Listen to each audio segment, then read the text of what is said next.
Yo guys, so what's going on? It's James, also known as MrJamesGeary here for the first episode of my series, Is It Worth It? In this series, we'll be giving honest reviews and opinions on popular online downloads and items in YouTube and gaming. For the first episode, we're going to be discussing one of the most downloaded, anticipated, and talked about online downloads right now, the Black Ops 2 Season Pass. Statistically, this is worth it. If you don't even want to watch the video, talk about it right here. If you pay and plan on buying all of the map packs, it's worth it.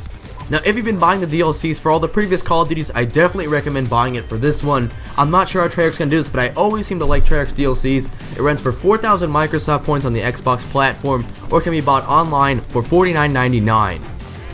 Not only does it save you $10, but it also comes with an exclusive in-game retro player card and the NUKETOWN Zombies bonus map. On a side note, the NUKETOWN Zombies bonus map is so much fun. It has a different feel. It's a really small, condensed zombies map. All the perks are really close together, and it's honestly really fun to play. It's a whole different perspective on Nuketown.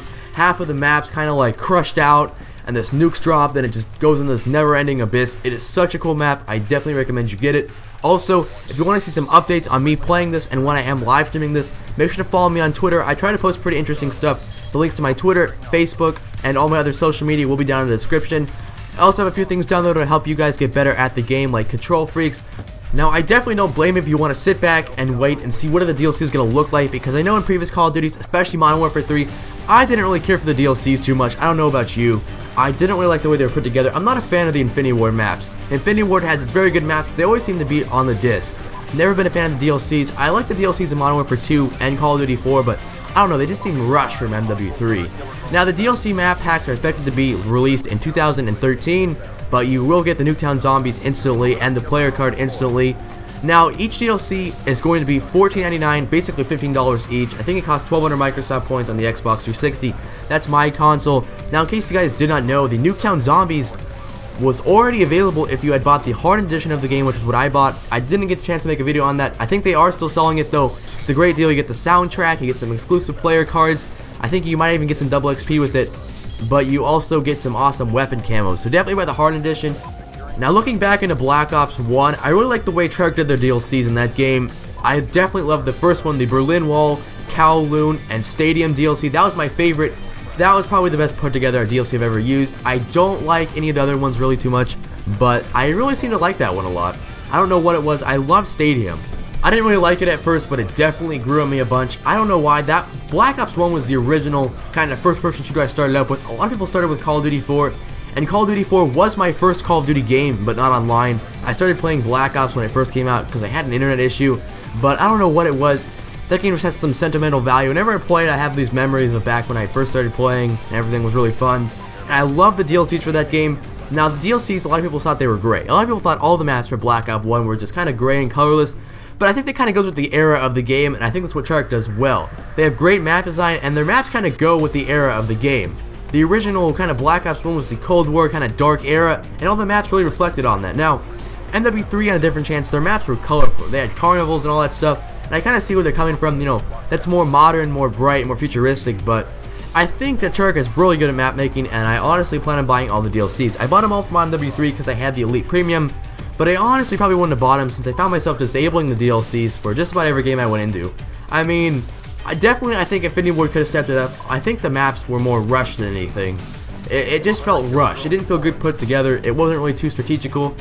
And I don't think that's why MW3 got too big competitive. A lot of people were playing MW3 competitive, but I saw a lot of competitive gamers really just heading back to Black Ops 1 and playing off of that platform, or game that is. People just seem to love it. It just seemed to lay out and cater to the competitive way. Map design, game design, power of everything, the balance was just really good.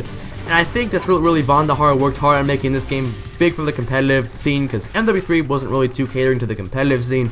It was more towards the public match, pub scene, I guess you can say. But the AI kind of survival mode in MW3, that was a really cool idea. I like that. I mean, it's honestly impossible to compare MW3, Infinity Ward games that is, and Treyarch games. They have a whole different feel to them. The thing I've been seeing a lot about lately is that Treyarch seems to get ideas already made by Infinity Ward and kind of try to fine-tune them a little bit more. Like Call of Duty 4, they had this kind of kill streak setup. World at War, they had all that too. Then they brought this whole new pro perk, complete customization, title and emblem system in for MW2. Well, guess what? That's all back and fine-tuned in Black Ops. So some people like to say that Treyarch was essentially copies Infinity Ward, but I don't think that. Treyarch has their own kind of zombies thing going for them, and I think it's really good. But that's a completely different video to talk about. To basically sum all this up, if you buy all the DLCs for the previous games, I'd definitely be buying the DLC Season Pass for Black Ops 2. It's worth it. You get the bonus downloads. Statistically, it's worth it, and I don't think the rewards are definitely worth it. So definitely check that out. If you plan on buying it, I'd buy it right now. Instantly get those NUKETOWN downloads and the player card, and that's really about it. Two vids you may have missed. The one on the left talks about Raw Instinct versus iFly Aligned. There's a bunch of stuff going on about that. That was a week old, though. I haven't had time to upload it. I had a lot of tests this week. And the video before that is the update information for Black Ops 2. I didn't want to link you guys how to get the old YouTube layout back. I'm not sure if it's still working or not. Some people said it worked, some said it didn't work. That's really about it, guys. Also, make sure to follow me on all my social media. That'll be in the description. Leave a like if you enjoyed this video, and subscribe if you're new around here. Have a great day.